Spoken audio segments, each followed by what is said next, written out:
नमस्कार, मैं हूं श्वेता सिंह और आप देख रहे हैं आज तक। लद्दाख में हम मौजूद हैं इस समय और यहां से कुछ ही दूरी पर भारतीय सेना अपने दुश्मन से लोहा लेने के लिए मजबूती से डटी हुई है। लगातार हम ग्राउंड जीरो से आपको एक एक जानकारी दे रहे हैं, क्योंकि इस समय में जब पल पल बदल रही है परिस्थितियां, ये सब जानना जरूरी है कि भारतीय सेना किस तरीके से कर रही है मुकाबला। लद्दाख के शांत आसमान में गगन भेदी शोर है हिंदुस्तान के लड़ाकू विमानों का।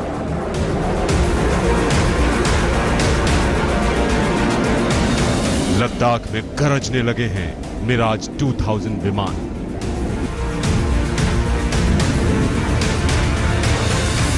सुखोई 30S से कांपने लगा है चीन का कलेजा। नंगे पहाड़ों को चीरकर सन सन निकलता चिनूक हेलीकॉप्टर, और इनकी धमक जा रही है सीधे बीजिंग तक। बीजिंग में बैठे चीन के राष्ट्रपति शी जिनपिंग को समझ में आ गया है कि गलत जगह उन्होंने हाथ डाल दिया है। उस ग्राउंड जीरो पर पहुंचा आज तक, जो आपको दिखा रहा है कि कैसे हमारे जाबाज वीर दुश्मनों को छठी का दूध याद दिला रहे हैं। एक होती है इंटरनेशनल बाउंड्री, जहां पर पूरी तरीके से निर्माण रहता है सरहद का। किसी को भी देखकर पता चल जाएगा कि एक देश की सीमा कहां खत्म हो रही है, कहां शुरू हो रही है। दूसरा लाइन ऑफ कंट्रोल, जैसा कि पाकिस्तान के साथ हम देखते हैं, कांटेदार तार बीच में बिछे रहते हैं और उससे समझ में आ जाता है कि यह लाइन ऑफ कंट्रोल है। लेकिन लाइन ऑफ एक्चुअल कंट्रोल, जहां पर परसेप्शन यानी एक देश की समझ से सीमाएं निर्धारित रहती हैं। अब देखिए, पहाड़ हैं, पठार हैं, नदी हैं, नाले हैं, लेकिन आपको किसी भी तरह का इंसानी विभाजन, इंसानी निर्मित विभाजन नजर नहीं आएगा। प्राकृतिक विभाजन है, और प्राकृतिक विभाजन के कारण दोनों देशों की सेनाएं जहां तक पहुंचती हैं, जहां तक पेट्रोलिंग करती हैं, जो उनकी एक तरह से ऐतिहासिक समझ आ रही है, उसमें चीन किस तरीके से एक एक कदम करके और अपनी सीमा को बढ़ाने का प्रयास करता है। उसकी नीति भी कही जाती है, 2 कदम वो आगे जाए और 1 कदम वो पीछे खींचे। फिर भी 1 कदम उसका हो जाता है, लेकिन इस नीति को खत्म करने की लड़ाई अब चल रही है। लाइन ऑफ एक्चुअल कंट्रोल कैसे परिवर्तित हो सकता है एक ऐसी सीमा में जहां के आगे कोई झंझट ही न रहे। हालात की गंभीरता का अंदाजा इस बात से लगा सकते हैं कि वायुसेना किसी भी हालात से निपटने के लिए वहां अलर्ट पर है। बुधवार देर शाम वायुसेना प्रमुख RKS भदौरिया ने जाकर लेह एयरबेस का दौरा किया। इनका यह दौरा chief of defence staff general Bipin Rawat और army chief general MM Naravane से मुलाकात के बाद हुआ है। वायुसेना ने मिराज 2000 की फ्लीट को लद्दाख के पास तैनात कर दिया है, जिसका इस्तेमाल बालाकोट एयर स्ट्राइक में हुआ था। सुखोई 30 को पहले से अलर्ट पर रखा गया है, जिन्हें ऊपर के एयरबेस पर तैनात किया गया है। ऐसे ही मुश्किल हालात में मदद के लिए अपाचे और चिनूक जैसे सैनिक हेलीकॉप्टर लगातार मंडरा रहे हैं। Mi-17V5 मीडियम लिफ्ट हेलीकॉप्टर भी वहां जरूरी सामान पहुंचाने के लिए मौजूद है। पूर्वी लद्दाख में भारत और चीनी सेनाओं के बीच बढ़ते सैन्य तनाव के साथ ही भारतीय सेना के साथ अब वायुसेना भी हाई अलर्ट पर है। इस बीच वायुसेना प्रमुख air chief marshal RKS Bhadauria ने लेह का दौरा किया, जहां पर उन्होंने वायुसेना की तैयारियों का जायजा लिया। वास्तव में हिंदुस्तान आज चीन को बता रहा है कि कूटनीति का रास्ता जिस दिन चीन ने खुलाया, उसी दिन बंदूक की भाषा में उसको जवाब देने में भारत जुट गया। लद्दाख में लगातार भारतीय सेना की तैनाती LAC पर बनी हुई है और हम मूवमेंट्स भी देख सकते हैं, चाहे सेना हो या फिर वो सिविल ट्रक्स जो मदद के लिए, सामान लेने के लिए, चाहे रसद, चाहे BRO की मदद के लिए आगे बढ़ते हुए हमेशा नजर आते हैं। चीन जितने सैनिक अपना सामने रखता है, भारत उसका मिरर डिप्लॉयमेंट करता है, उतनी ही संख्या में सैनिकों को रखता है, साजो सामान रखता है, हथियार रखता है। कोशिश यही है कि किसी भी तरह की कहीं पर भी कोई कोताही नहीं और बिल्कुल तेजी से आगे उस हिसाब से बढ़ते जाएं। क्योंकि बातचीत लगातार बेनतीजा निकल रही है, कुछ उसमें से खास निकल कर नहीं आ रहा है, लेकिन इस सब के बीच भारत को चीन पर बिना विश्वास किए हुए, उसकी तरफ से बातें बहुत कही जाएंगी, लेकिन बिना विश्वास करते हुए अपनी सैन्य तैनाती बिल्कुल दुरुस्त रखनी है। नियंत्रण रेखा पर जवान लड़ रहे हैं, तो यहाँ नई दिल्ली भी इसी भाव में काम कर रही है कि पूरा हिंदुस्तान आज एकजुट है। राजनीतिक दलों ने अपनी राजनीति से ऊपर उठकर प्रधानमंत्री नरेंद्र मोदी की सर्वदलीय बैठक में हिस्सा लिया, जिससे एक ही ध्वनि निकली कि चीन के खिलाफ हिंदुस्तान एक है। साथ ही अपने हर जवान की शहादत में गिरे एक एक कतरा लहू का हिसाब होगा। न वहां कोई हमारी सीमा में घुस आया है, न ही कोई घुसा हुआ है, न ही हमारी कोई पोस्ट किसी दूसरे के कब्जे में है। लद्दाख में हमारे 20 जाबाज शहीद हुए, लेकिन जिन्होंने भारत माता की तरफ आंख उठाकर देखा था, उन्हें वो सबक सिखा कर गए हैं।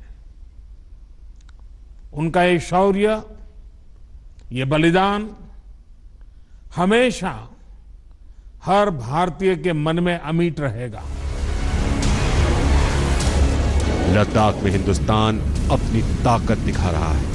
वो चीन को बता रहा है कि इन नंगे बर्फीले पहाड़ों में बसे लद्दाख के जर्रे जर्रे पर हिंदुस्तान का नाम है, और अगर चीन नहीं माना तो वो खाक हो जाएगा। लेह में श्वेता सिंह के साथ मंजीत नेगी, दिल्ली आज तक। पेंगोंग सो हो या फिर गलवान घाटी, भारतीय सेना हर जगह मजबूती से तैनात है। वायुसेना आसमान से निगहबानी में जुटी हुई है। इस सब के बीच एक ही संदेश जा रहा है कि 2020 में आज हम हैं। 1962 से लेकर आज तक 58 साल बीत चुके हैं। बहुत कुछ बदल चुका है।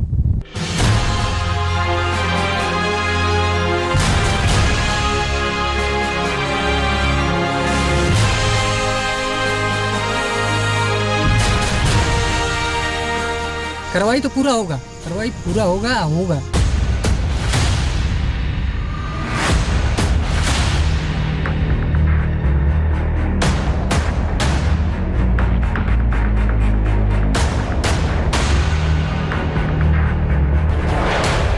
आक्रोश की ये आग चीन की घुसपैठ वाली सेना को भस्म कर देगी।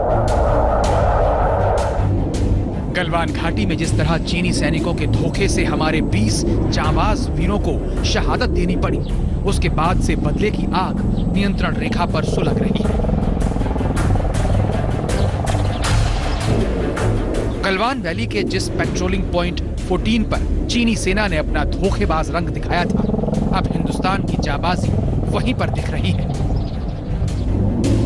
हिंदुस्तान जिस तरह अपनी सरहद की हिफाजत के लिए जा डटा है, वहां चीन पिछले 5 दिनों से एक ही गूंज सुन रहा है कि ये 1962 का नहीं, 2020 का हिंदुस्तान है।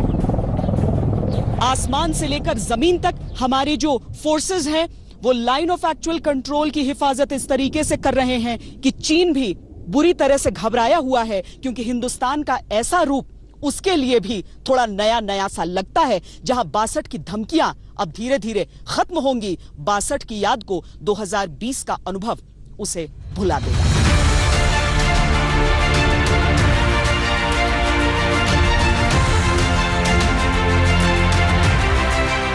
अब आप लद्दाख के उन इलाकों का भूगोल समझ लीजिए जहां चीनी सैनिकों से आज हमारी फौज लोहा ले रही है।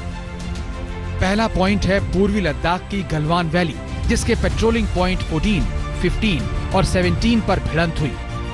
दूसरा पॉइंट है सेंट्रल लद्दाख की पेंगोंग झील, जिस पर चीन की अतिक्रमणवादी नीति का भारत जवाब दे रहा है। उसमें फिंगर जोन 4 से 8 का इलाका भी है।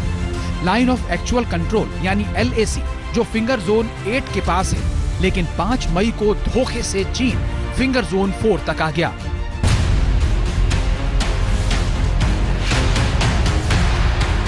इस पर बातचीत भी चल रही थी, लेकिन अब हिंदुस्तान को समझ आ चुका है कि चीन की बात पर भरोसा नहीं किया जा सकता। वैसे इस बीच भारत का दबाव पड़ा तो चीन ने हमारे 2 मेजर समेत 10 जवानों को रिहा कर दिया, जिन्हें बंधक बनाया गया था। लद्दाख में ये सारा झगड़ा हिंदुस्तान की बढ़ती ताकत से चीन में मची खलबली की उपज है। लेकिन हिंदुस्तान ने चीन को साफ साफ कह दिया कि पेंगोंग झील, दौलत बेग ओल्डी और डेमचौक में वो इंच भर पीछे नहीं हटेगा। मैं आपको भी आश्वस्त कर रहा हूं कि हमारी सेना देश की रक्षा के लिए कोई कसर नहीं छोड़ रही है।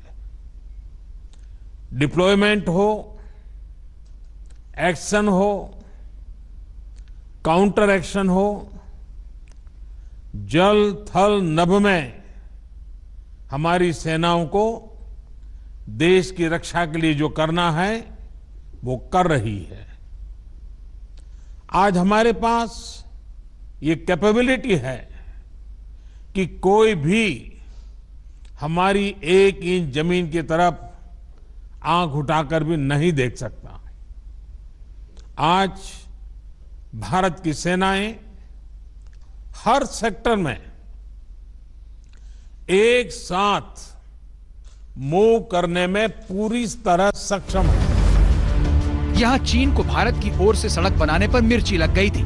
उसने दरबुक, श्योक, दौलत बेग ओल्डी को जोड़ने वाली एक और सड़क बनाने पर भी टांग अड़ा दी थी, लेकिन भारत ने चीन की परवाह करना बंद कर दिया है। भारत अपनी सड़कें बना रहा है। चीन ने सोचा नहीं था कि भारत इस कदर मुंहतोड़ जवाब देगा, लेकिन लद्दाख में LAC पर जैसे हालात बन गए हैं, उसमें चीन को अपने गुनाहों पर अफसोस जरूर हो रहा होगा।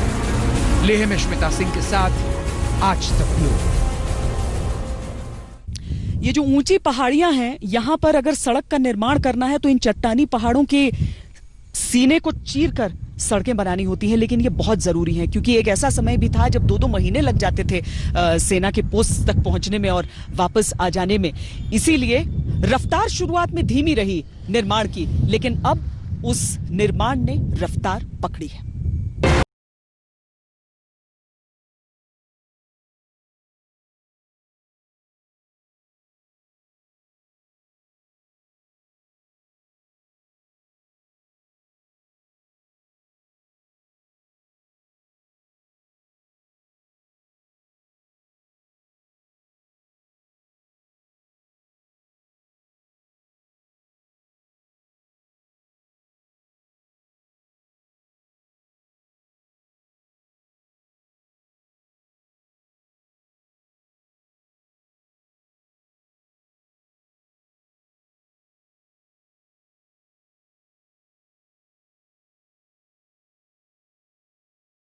लद्दाख बनाया और हम उसे बाकी की दुनिया से जोड़ते हैं। दरअसल अगर हम इस क्षेत्र में देखें तो बॉर्डर रोड ऑर्गेनाइजेशन की भूमिका बहुत बड़ी रही है। हजारों फीट की ऊंचाई पर सड़क का निर्माण ऐसे चट्टानी पहाड़ों को तोड़कर इन परिस्थितियों में उन मजदूरों को लाकर बहुत ज्यादा मुश्किल है, लेकिन यही हमारी लाइफलाइन है, हमारी सेना की लाइफलाइन है, क्योंकि जब भी सरहदों पर जरूरत होती है तो बहुत आवश्यक होता है कि सेना, हमारा साजो सामान फौरन वहां तक पहुंच सके। चीन के धोखे वाली गर्दन तक अपनी ताकत के हाथ पहुंचाने के लिए भारत ने इस तरह सड़कें बनानी शुरू की। सबसे महत्वपूर्ण सड़क है दरबुक, श्योक, दौलत बेग ओल्डी यानी DSDBO सड़क, जो लेह से अक्साई चीन की सीमा पर दौलत बेग ओल्डी को जोड़ती है। यह सड़क चीन की सीमा से 9 किलोमीटर पहले तक पहुंची हुई है। 255 किलोमीटर लंबी सड़क में 220 किलोमीटर तक का निर्माण 2019 में पूरा हो गया था और बाकी का काम चल रहा है। आज की इन सड़कों की बुनियाद तब स्थानीय लोगों ने रखी थी, जिनमें एक थे मुंशी अली। तब साधन नहीं थे, लेकिन हिंदुस्तान के मुंशी अली का हौसला ऐसा था कि घोड़े से जाकर सड़क बना आते थे। लद्दाख में केवल 2 लोगों पर गाने बने हैं, गीत बने हैं।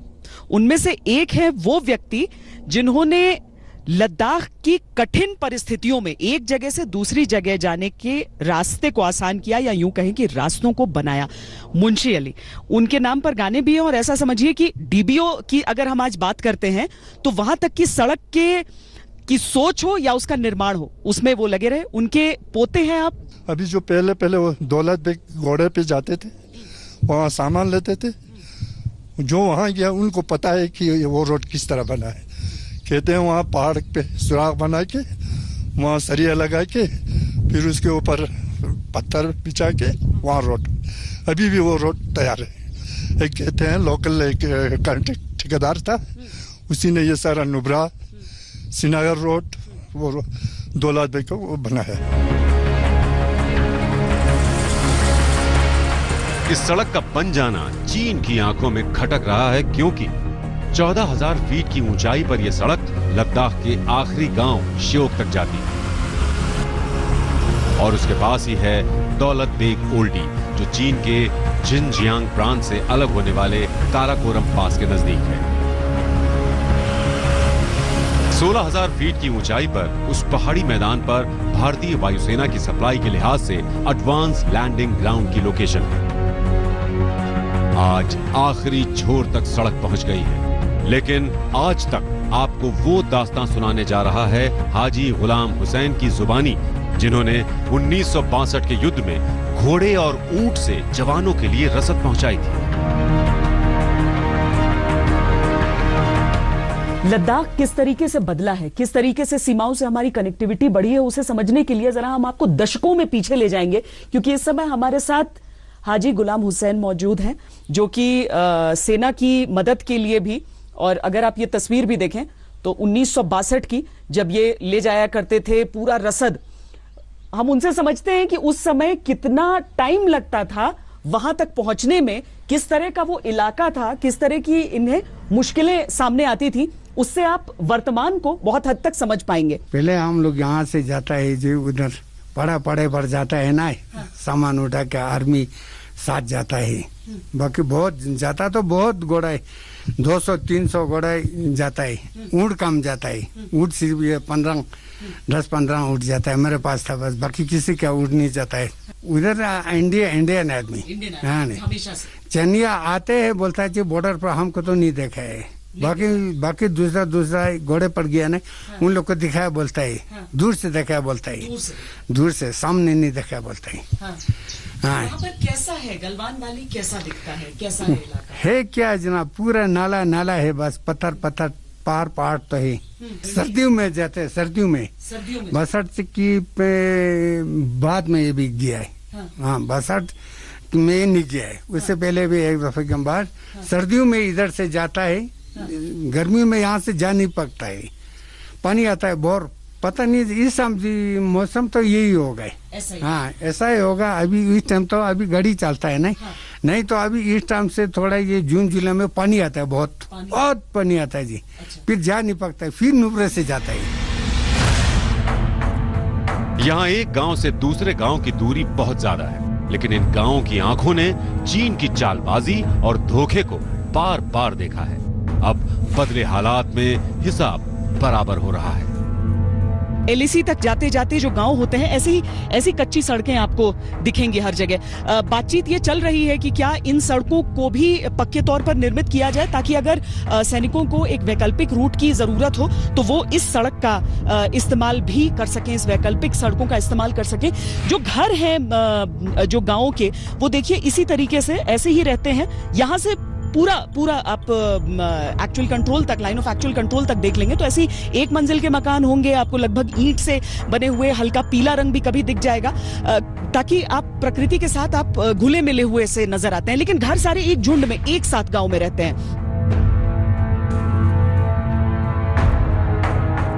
लेह में श्वेता सिंह के साथ आज तक ब्यूरो।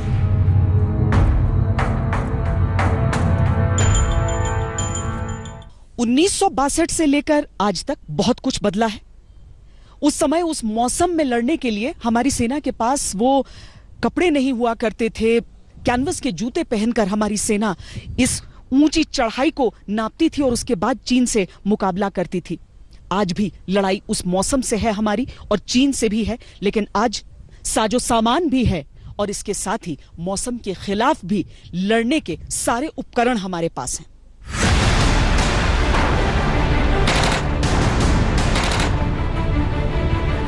लद्दाख ने चीन के धोखे का धक्का पहली बार 1962 में महसूस किया। तब गलवान नदी पर चीन ने अपना कब्जा दिखाया, जबकि वो शुरू से भारत का हिस्सा रहा था। अब 58 साल बाद चीन फिर से वही हेकड़ी दिखाना चाह रहा है, लेकिन हमारे वीर सैनिक हर हाल में अपनी मिट्टी की हिफाजत के लिए डटे हैं। पहाड़ों को अगर आप देखें तो इस पे किसी भी तरह की आपको ग्रीनरी नजर नहीं आएगी। और जिन चुनौतियों की हम बात करते हैं कि ग्रीनरी न होने के नाते, इस तरह की नंगी पहाड़ियां होने के नाते, इस ऊंचाई पर, इतनी 1000 फीट की ऊंचाई पर क्या दिक्कतें आती हैं, सांस लेने में किस तरह का दबाव रहता है, प्रेशर रहता है, और क्यों बहुत ज्यादा आपको तंदुरुस्त रहना होता है, सेहतमंद रहना होता है, फिट रहना होता है। और तभी इन ऊंचाइयों पर न सिर्फ आपको ये पहाड़ियां नहीं चढ़नी है, आपको इन पहाड़ियों पर लड़ाई लड़नी है, युद्ध लड़नी है। और चीन ने क्या कोशिश की है कि इसी तरीके से जो वैली को सराउंड करती हुई जो पहाड़ियां हैं, उनकी ऊंचाई की जगहों पर वो अपनी जगह ले ले। यहाँ पर दरअसल सिविल मूवमेंट की इजाजत नहीं होती है। एक गांव तक वो इलाका है। हम जो आपको दिखा रहे हैं हिस्सा, लगभग आप समझ लीजिए कि ऐसी ही नंगी पहाड़ियां, ऐसी ही चोटियां रहती हैं जहां पर हमारे सैनिकों को डिप्लॉय होना होता है, जहां पर उन्हें हमेशा तैनात रहना होता है, इस मौसम के खिलाफ भी लड़ाई लड़ते हुए और उस चीन के खिलाफ भी लड़ाई लड़ते हुए। 20 अक्टूबर की सुबह गलवान सेक्टर में चीन ने अचानक भारतीय चौकियों पर निशाना बनाना शुरू किया। तब भारत ने सोचा कहां था कि चीन दोस्ती की पीठ में दगाबाजी का खंजर चुभोने वाला है। फिर भी हमारे जाबाज फौजी 24 घंटे तक उनका मुकाबला करते रहे। उस वक्त वहां 68 वीर सैनिक थे, जिनमें 36 जवान लड़ते लड़ते वतन पर निसार हो गए। बावजूद इसके कुछ सैनिक श्योक और गलवान नदी के संगम तक पहुंचने में कामयाब रहे। तब देश के दूसरे हिस्सों से सैनिकों को पहुंचाने का रास्ता नहीं था। अब वो रास्ता बहुत आसान हो गया है। बीआरओ ने अपनी तरफ से जिस तेजी से यहाँ पर काम किया है और जिस तरीके से यहाँ पर आपको सरहद की ओर जाती हुई अच्छी सड़कें दिख जाएंगी, वो वाकई उस रिजॉल्व को दिखाता है, उस हिम्मत को दिखाता है कि किस तरीके से पहाड़ों के सीने को चीर कर भी हम जल्द से जल्द इस तरह की सड़कें बना सकते हैं, इस तरह की सड़कों का निर्माण कर सकते हैं कि हमारी सेनाओं को कभी भी आगे बढ़ने में किस तरह की दिक्कत न आए। लेकिन ये काम इतना देरी से शुरू हुआ, आजादी के बाद से या फिर 62 के बाद से भी हम कहें कि वो रफ्तार नहीं आई कि आज भी अगर सरहद पर हमें वो तेजी चाहिए तो निर्माण कार्य बहुत बढ़ाना होगा। 58 साल में बहुत कुछ बदल गया। भारत की शक्ति बदल गई, वो बढ़ गई, लेकिन इसी अनुपात में चीन की साजिश और धोखेबाजी भी बढ़ गई। लेह में श्वेता सिंह के साथ आज तक ब्यूरो। लद्दाख के वो 7 पॉइंट्स जिन पर चीन से रहता है तनाव, दिखाएंगे इस ब्रेक के बाद। आप देखते रहिए आज तक। नमस्कार, मैं हूं अंजना ओम कश्यप। हमें उम्मीद है ये वीडियो आपको पसंद आया होगा। लेटेस्ट खबरों के लिए यूं ही देखते रहिए आज तक, और इस वीडियो के पसंद आने पर लाइक, शेयर एंड सब्सक्राइब करना ना भूलें।